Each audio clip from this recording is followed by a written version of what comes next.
Day Trading, le podcast, la peur, ami ou ennemi du trader. Première partie.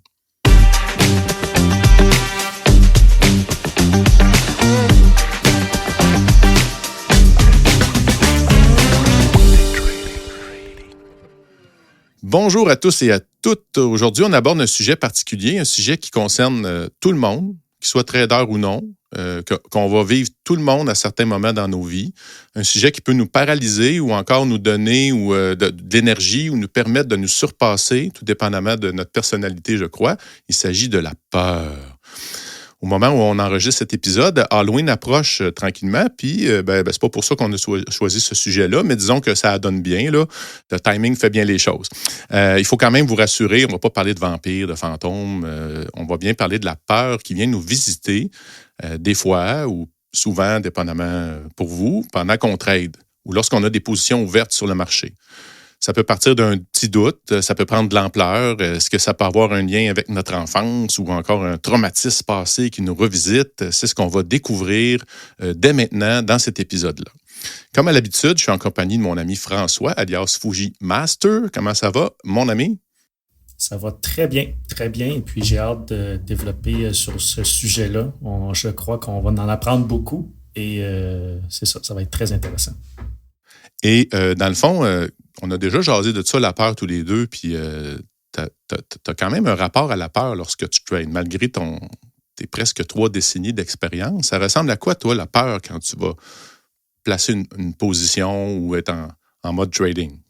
Effectivement, sur pratiquement 30 ans de négociations actives, j'ai souvent, ça va faire bizarre à dire, mais sur chaque transaction que je fais, j'ai peur. Pourquoi? Parce que j'ai expérimenté toutes les erreurs possibles, déplacer son stop, transiger trop gros. Donc là, maintenant, à chaque fois que je fais une transaction, j'ai tout le temps peur que ça ne fonctionne pas. Mais je suis confiant dans mes ordres que je passe.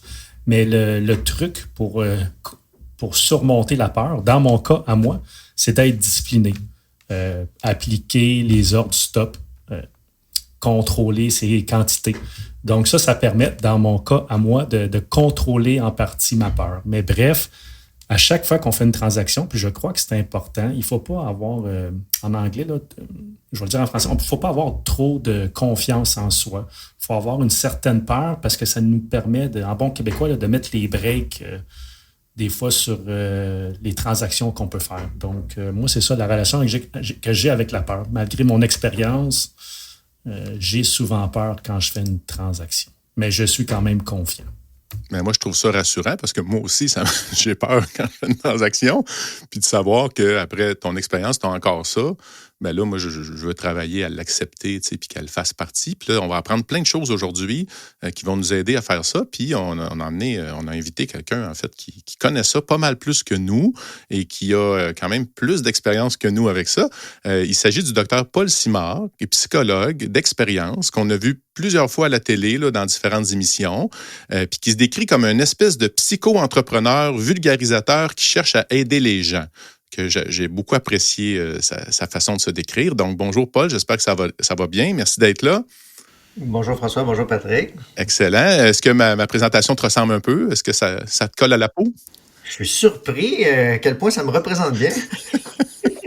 Oui, donc je vais le dire quand même aux auditeurs, j'ai commencé à suivre une formation en ligne avec Paul pour apprendre à le connaître, parce qu'on ne se connaissait pas avant de faire connaissance récemment, et je te trouve quand même inspirant, donc ça fait partie du pourquoi tu es là aujourd'hui. Et dans ta pratique, tu dois régulièrement travailler avec les gens, mais avec la peur des gens. Puis, au fil du temps, tu as développé des connaissances, moi, ce que je dirais des grandes connaissances ou des techniques qui vont nous aider à surpasser cette peur-là puis à nous épanouir à travers elle. Donc, moi, ce que je propose qu'on va faire aujourd'hui, ça ressemble un petit peu à ça, la formule dans les podcasts, c'est qu'on va visiter la peur dans certaines situations ou sous diverses formes, ou on va la nommer, en fait, de diverses façons. Puis, on va se questionner sur la chose. Puis, idéalement, moi, ce que j'aimerais, c'est qu'on apporte au moins une piste de solution pour maîtriser cet aspect-là ou passer par-dessus. Est-ce que ça vous convient?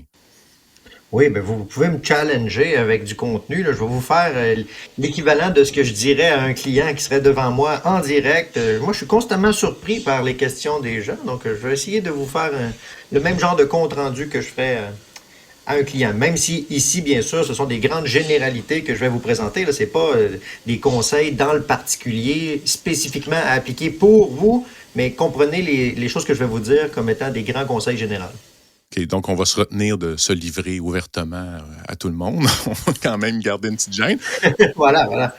Mais il y a de tout ce qu'on va parler, moi, je considère qu'on a tout le monde, incluant nous, là, à apprendre des choses puis à s'améliorer. Donc, le premier, là, j'ai pris le classique, celui qu'on voit souvent, qu'on entend souvent, le fameux FOMO ou le Fear of Missing Out, que je n'ai pas réussi à traduire mot pour mot, là, la peur de manquer l'opportunité. C'est un petit peu comme ça que moi, je le traduis. Alors, qu'est-ce que tu as à nous dire là-dessus, Paul? Bien, c'est relié à un phénomène très bien connu en psychologie qu'on pourrait appeler l'aversion à la perte. La peur de manquer le bateau ou la peur de manquer l'opportunité, c'est qu'on la voit, là. On la voit être en train de se défiler devant nous. Puis là, si j'embarque pas, je vais le manquer. Puis cette peur-là est reliée à un réflexe de survie. Dans l'être humain, il y a beaucoup de réflexes animaux encore. On se présume très intelligent, là, mais en réalité, on est encore très déterminé par des réflexes de survie. Et la collecte de ressources, le fait de ne pas manquer de ressources, c'en est un réflexe lié à l'aversion à la perte, parce que je veux pas perdre ces ressources-là. Qui va m'apporter de la nourriture, moi, si je suis blessé? Qui va venir s'occuper de moi s'il arrive telle situation? Donc, la peur de manquer le bateau, c'est relié à ce phénomène-là. OK. Donc, quand on voit que la chandelle part, là, puis que ça monte, là, les gens ont envie d'embarquer, c'est vraiment comme un réflexe dans le fond, de garder la ressource, là, d'avoir accès à cette ressource-là pour la survie. J'aime bien comment Paul l'a dit, manquer le bateau. Quand on transige, là, des fois dans mes lives, c'est ça qu'on dit, on a peur de manquer le bateau, on a peur de manquer la ride. Mais c'est ça, en français, tu cherchais la définition, là, je pense que c'est ça, manquer le bateau. Ça décrit très bien le FOMO. Mais la deuxième raison reliée à ce phénomène-là, ce serait l'imitation. On est construit biologiquement pour vivre en tribu. Puis quand on voit d'autres membres de la tribu partir dans une direction, on a l'impression que, oh, attends un peu là, moi, il me manque quelque chose. Je veux pas manquer ça, moi, cette opportunité-là. Si tout le monde regarde dans une direction, c'est sûrement que quelque chose d'important. Puis on le voit aussi dans le sens inverse, des gens qui sont dans l'inaction alors qu'il y a une véritable opportunité devant eux. Si les autres autour de moi restent dans l'inaction, il y a de bonnes chances que moi aussi, je reste là-dedans. Ah, OK. C'est intéressant, ça aussi. Puis là, la grande question, comment on surpasse ça? Comment on fait pour éliminer ça? Là, ou travailler avec? Là? Je pense pas qu'on va l'éliminer. Oui, bien, je pense que la manière dont François le mentionne, ça illustre bien la proposition que je vais faire. Quand on est dans la discipline, on n'est pas dans le déni de la peur. On n'essaie pas de se débarrasser de la peur parce que ça a un rôle à jouer. C'est lorsqu'on ne laisse pas jouer son vrai rôle à la peur qu'elle peut devenir complètement perturbée. Ça fait du sens. Moi, j'ai un petit truc que j'essaie de mettre en place, que j'avais lu quelque part, puis au lieu de parler de FOMO, j'ai lu le JOMO, J-O-M-O, qui est le Joy of Missing Out. Puis j'essaie de pratiquer ça, parce que le FOMO, on le vit aussi en entreprise. Hein? Des fois, on a un prospect devant nous, puis le montant peut être important, mais ça ne veut pas dire, dans mon cas, moi, c'est une entreprise de service, puis ça ne veut pas dire que c'est toujours une bonne idée de vouloir travailler avec tout le monde. Donc, je dois être un peu plus sélectif, parce que des fois, c'est pas toujours des matchs parfaits, puis c'est pas toujours parfait, mais quand on a peur de manquer l'opportunité, des fois, on va accepter des contrats qu'on veut pas. Puis le joy of missing out, ben, la manière que je l'interprète, moi, c'est de dire, ben écoute, quand je n'ai manqué une opportunité, c'est juste comme une démonstration du marché qu'il y en a, puis il va en avoir toujours d'autres. Donc, je devrais être juste heureux de manifester la joie de la manquer parce que j'ai une preuve concrète et réelle devant moi que ça existe. Donc, je ne sais pas si c'est une bonne approche, mais c'est qu'est-ce que j'essaie de travailler en ce moment. Mais c'est un recadrage qui est relié à la gratitude. La gratitude, c'est l'antidote à l'insatisfaction.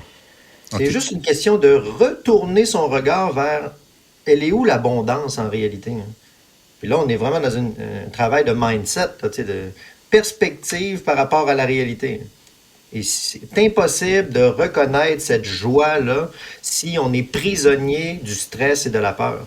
C'est pour ça qu'il faut commencer à la regarder, cette peur-là, comme étant une invitation à quelque chose. C'est un signal d'alarme qui sert à la base à nous dire « Hey, fais attention! il y a peut-être un danger. Et pour t'aider à faire face à ce danger, voici de l'hormone de stress pour te mettre en hypervigilance. Puis là, on vient, là, super tendu. Donc, si on laisse jouer son vrai rôle à la peur, on va être en vigilance, puis on va vérifier des indicateurs dans la réalité. Puis en se connectant à la réalité, là, on a encore peur, là, mais au moins on vérifie s'il y a un danger. Donc, il faut vraiment faire la distinction entre peur, qui est normal, qui est un ressenti, et danger, qui est un état de fait externe. Mais quand on est stressé, c'est une bouillie qui fait qu'on ne comprend pas bien la distinction. Pour faire un parallèle avec la négociation, si on est un négociateur intra-séance, on fait beaucoup de transactions, mais on peut faire, mettons, une centaine de transactions en une semaine. Puis, dépendamment de notre taux de succès, mais si on fait 100 transactions, il peut y avoir 30, même 40 transactions qui sont négatives, qui se soldent à perte. Puis c'est épeurant, mais encore là, c'est ça. Si on est discipliné, puis si on n'a pas le choix de... Où je veux en emmener, c'est on n'a pas le choix de vivre avec la peur. Faut vivre avec, et puis elle est là. Puis c'est une chose qui arrive. Donc, si on n'est pas... J'ai tellement des histoires de parquet, de monde qui avait peur de transiger. Puis une fois qu'ils ont pris une ou deux transactions négatives, ils ont arrêté de transiger complètement. Donc, il faut être capable de vivre avec la peur quand on parle de négociation, là, parce que ça fait partie du quotidien. Est-ce qu'on peut se conditionner à ce qu'elle soit plus douce, mettons? Ça dépend toujours de la réaction de chacun, là, mais est-ce que on peut se conditionner, faire de la visualisation, ou quand je parlais du joy of missing out, dire, je me visualise, je m'imagine en train de voir le marché partir sans moi, puis avoir un grand sourire, mettons, puis quand ça arrive pour vrai, est-ce qu'on va être plus près que si on fait juste... Parce que là, ce que tu décrivais, c'est d'être réactif ou de l'utiliser comme un outil. Moi, je vois plus comme une approche proactive, de dire, OK, ou d'être plus analytique là, que de simplement se laisser emporter subitement par l'émotion puis de réagir. Là. Est-ce que ça pourrait être une solution, ça, de se visualiser? Parce que je suis toujours dans le FOMO là, pour l'exemple. Là. Bien sûr. Mais la visualisation, c'est une technique qui vise, on pourrait dire, à se rapprocher ou à imprégner un peu plus fortement notre objectif. Mais il ne faudrait pas le prendre comme étant une espèce de création d'imagerie fictive. OK. Parce que là, ça serait une sorte de manipulation positive qu'on essaierait de se faire. Hein. Si on revenait avec les éléments d'actualité là, sur le fameux « ça va bien aller » que le gouvernement a mentionné là, au cours de la pandémie, on pourrait dire que ça, c'est une fiction positive. Ça va bien aller. Mais ça a rassuré plein de gens. Et c'était illusoirement positif. En réalité, il aurait fallu dire « ça va aller ». Donc, il va y avoir un mouvement. Tout passe, ça va aller. Mais est-ce que ça va aller bien ou mal? Ça, c'est deux formes de fiction qu'on n'a pas le contrôle dessus. Mais que la fiction soit positive ou négative, ça reste des fictions. Moi, je vais beaucoup plus privilégier une approche réaliste. C'est-à-dire qu'on ne va pas essayer de s'en aller dans un monde imaginaire où il n'y a pas de peur et où je suis joyeux. On va plutôt se diriger vers un contact avec la fonction de base de la peur, qui sert à dire « fais attention ». Donc, si je fais attention, je laisse jouer son rôle à la peur, je peux la réguler. Mais si je m'en vais dans un monde imaginaire positif, ben, je ne suis pas vraiment en train de me connecter sur les indicateurs réels là, de maîtrise de moi. Mais il fait beau, je vois les arcs-en-ciel. Donc, la maîtrise des émotions, ça implique de leur laisser jouer un rôle. Puis là, après ça, on peut avoir une meilleure gestion du risque. C'est bon. Donc, on va poursuivre avec un autre regard, dans le fond, une autre situation que j'ai déjà vécue. Dans le fond, la peur d'appuyer sur le bouton. Ouais. Donc, ça peut nous arriver. Ça, je pense, c'est un sentiment d'incertitude quand on n'est pas sûr. C'est parce qu'on n'est pas convaincu peut-être de notre analyse. On est peut-être...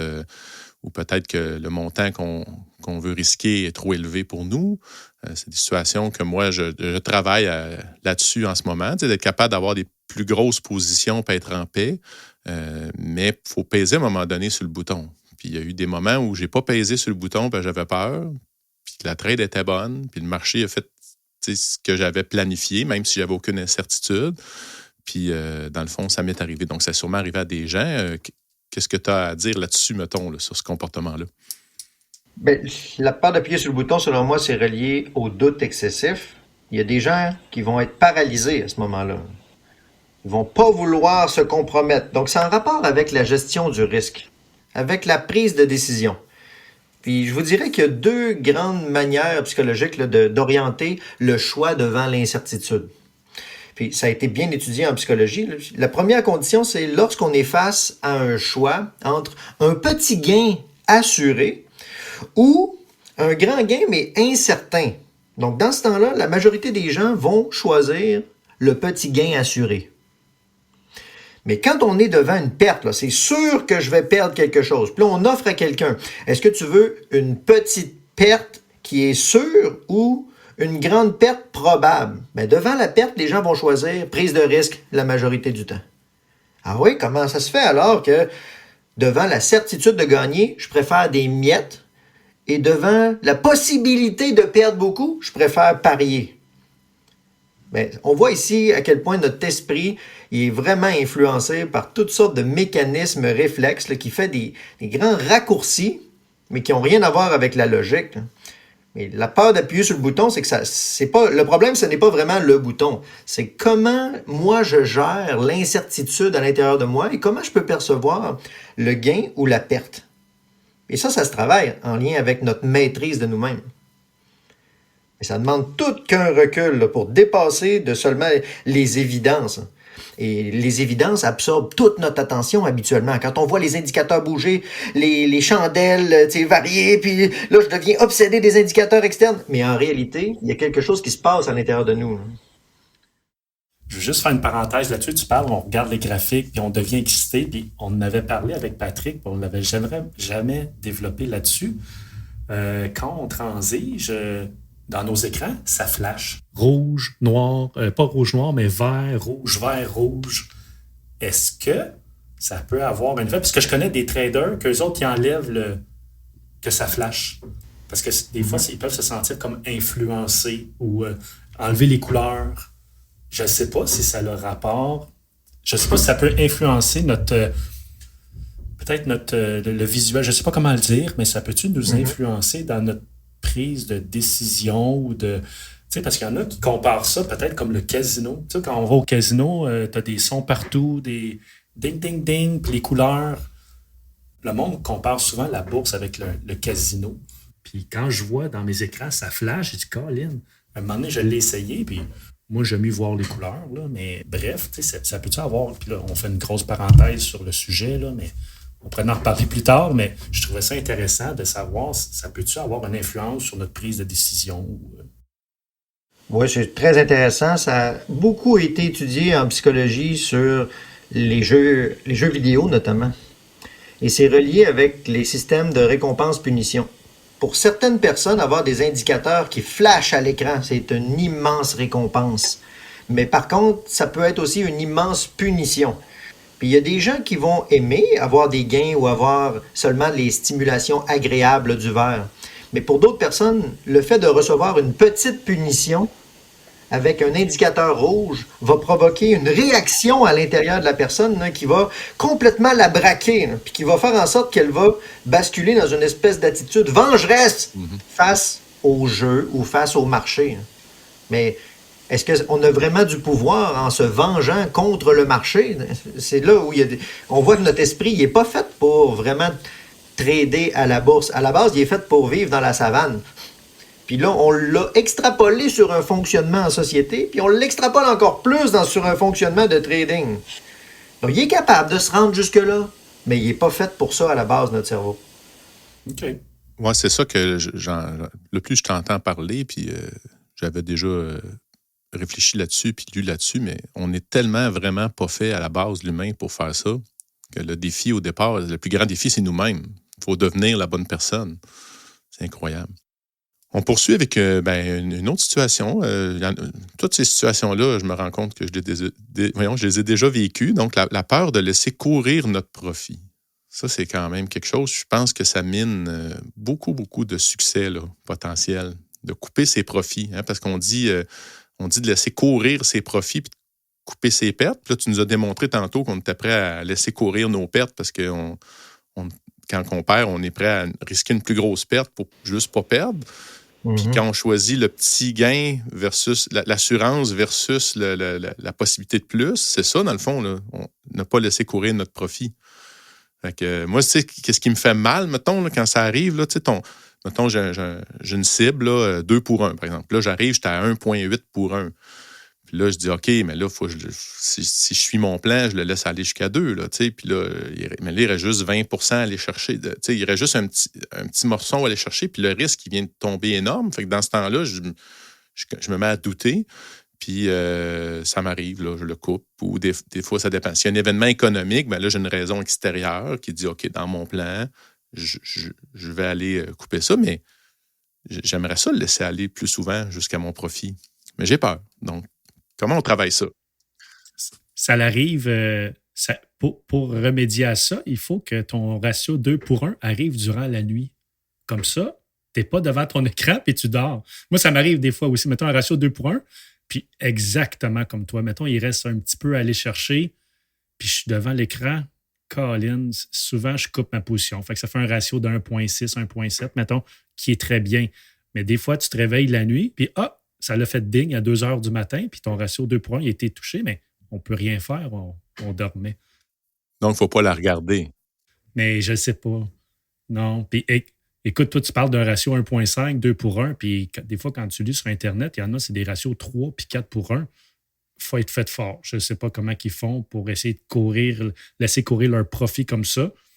Sont-ils en compte démo encore là? Je ne sais pas. Mais quand c'est dans la vraie vie, on dirait que l'humain est fait que, Colin, on veut prendre pas nécessairement nos profits rapidement, mais on veut prendre nos profits quand on est devant l'écran. Donc, il faut se pousser de l'écran. La technique, en anglais, ils disent go to Walmart. J'ai entendu en anglais.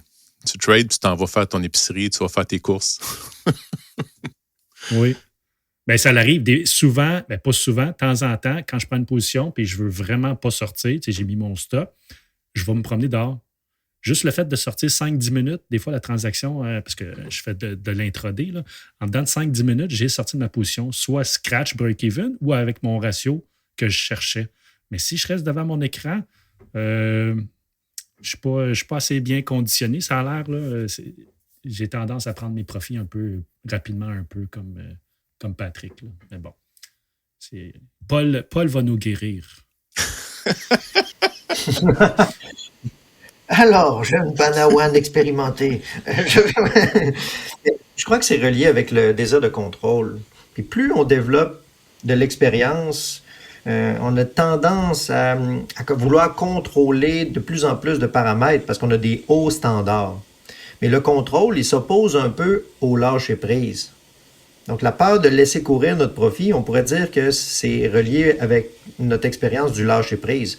Est-ce que je suis capable de laisser aller les choses? Oh! Ça veut dire prendre des risques. Donc, le contrôle, c'est une formidable capacité qui sert à ne pas ressentir la peur d'ailleurs. Ah, mais on a dit tout à l'heure que la peur avait un rôle à jouer. Mais si on ne veut pas l'avoir, ben, il est possible de l'éviter via le contrôle. Mais c'est comme un peu mettre un pansement sur une brûlure. C'est pas le bon type de soin. Le temps passe, ça fait déjà un bon moment qu'on discute. Donc, on est déjà rendu à la fin du premier épisode. Pour nous, c'est une aventure. On ne sait pas combien d'épisodes on va avoir à chaque fois, mais ça se passe très, très bien. Moi, j'ai appris déjà bien des choses. J'ai même des devoirs, des petits devoirs à faire à partir de maintenant. Ben, que je continue mon processus. Donc, ce qu'on va faire, on va saluer les gens, on va vous souhaiter d'avoir des belles réflexions, puis de peut-être, d'ici le prochain épisode, de vous observer. Observez-vous, comment vous la vivez, c'est dans quelle situation, prenez des notes. Je pense qu'un travail sur soi, c'est ça, hein? Faut s'investir, là. C'est pas juste de dire on verra bien, mais de prendre ça par les mains. Puis on va se retrouver, dans le fond, dans 2 semaines, puis on va poursuivre notre aventure avec d'autres situations puis d'autres connaissances incroyables sur la peur. Alors, bon trading à tous d'ici là.